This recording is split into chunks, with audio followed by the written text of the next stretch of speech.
కాబట్టి వైష్ణవులు దర్శనం చేసుకుంటారు. భగవంతుని దర్శనం చేసుకుంటారు. కీర్తనలో పాల్గొంటారు. చక్కగా భగవద్గీత శ్రవణం చేస్తారు వైష్ణవుల ముఖత.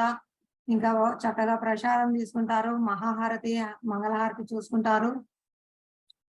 చాలా దివ్యమైన అవకాశం అండి. ఆదివారం అందరూ టెంపుల్‌కి రావడానికి ప్రయత్నించండి. ఒంగోలు నుంచి గూడా మీరు రాలేమనుకోవచ్చు. కానీ భక్తుల కోసం మనం భగవంతుని కోసం ఎంత దూరమైనా వెళ్తున్నారు. తిరుమల, తిరుపతి దేవస్థానానికెళ్తున్నారు. ఎక్కడికెక్కడికో వెళ్తున్నారు కదా! భక్తుల కోసం సాంగత్యం పొందడం కోసం మీరు కూడా వీలైతే ప్రయత్నించండి. మీకు అకామిడేషన్ అన్నీ ఇవ్వబడతాయి. మీరిక్కడ చక్కగా ఉండొచ్చు. ఆహ్, భక్తుల సాంగత్యం తీసుకొని మనం భక్తుల ముందరికి వెళ్ళవచ్చు. లేదంటే కూడా మీకు హ్మ్, బుక్ అయితే పుస్తకం అయితే పంపిస్తామండి. చదవండి. అది శ్రీల ప్రభుపాదుల వారి జీవిత చరిత్ర, శ్రీల ప్రభుపాద లీలామృతము.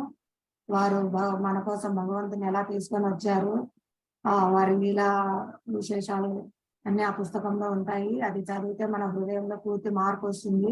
ఆచార్యులు మన కోసం ఎంత కరుణ చూపిస్తారు,